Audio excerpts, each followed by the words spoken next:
Ein wichtiges Element in Verhandlungen ist natürlich das Argumentieren. Deshalb grundlegend erstmal, was ist eigentlich der Unterschied zwischen einem Argument und einer Behauptung?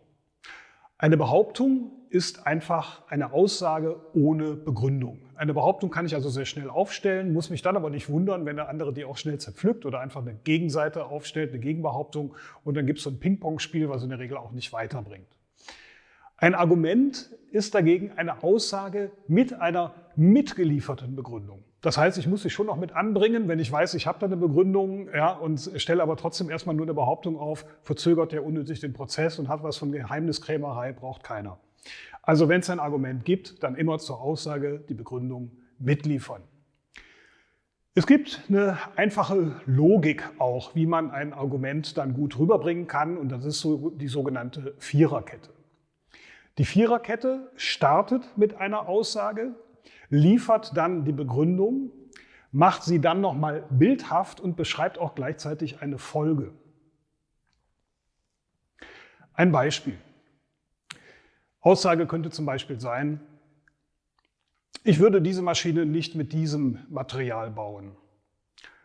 Begründung: Das hat mindere Qualität, es funktioniert zwar, aber Sie hätten höhere Wartungskosten. Vielleicht noch ein Beispiel dazu. Wir hatten auch schon Fälle von Konkurrenzprodukten, wo es sicherheitsrelevant wurde. Ich empfehle Ihnen, das ist die Konsequenz, nehmen Sie lieber das bessere Material, ist langfristig günstiger für Sie und Sie sind auf der sicheren Seite.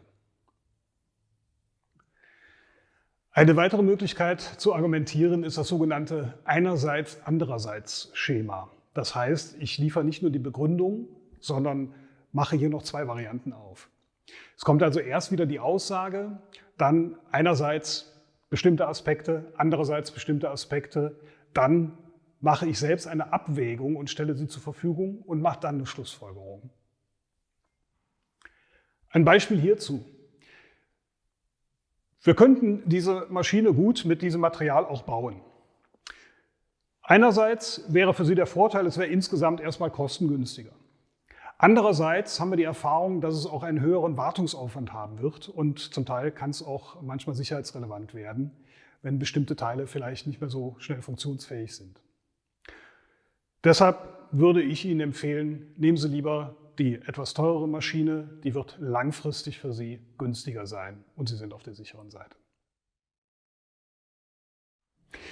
Insofern kann ich nur empfehlen, bei Argumenten und Argumentieren gut zu überlegen, was ist überhaupt ein Argument. Hilfreich ist dabei, wenn man vorher auch Kriterien definiert hat, die man in der Behandlung berücksichtigen möchte.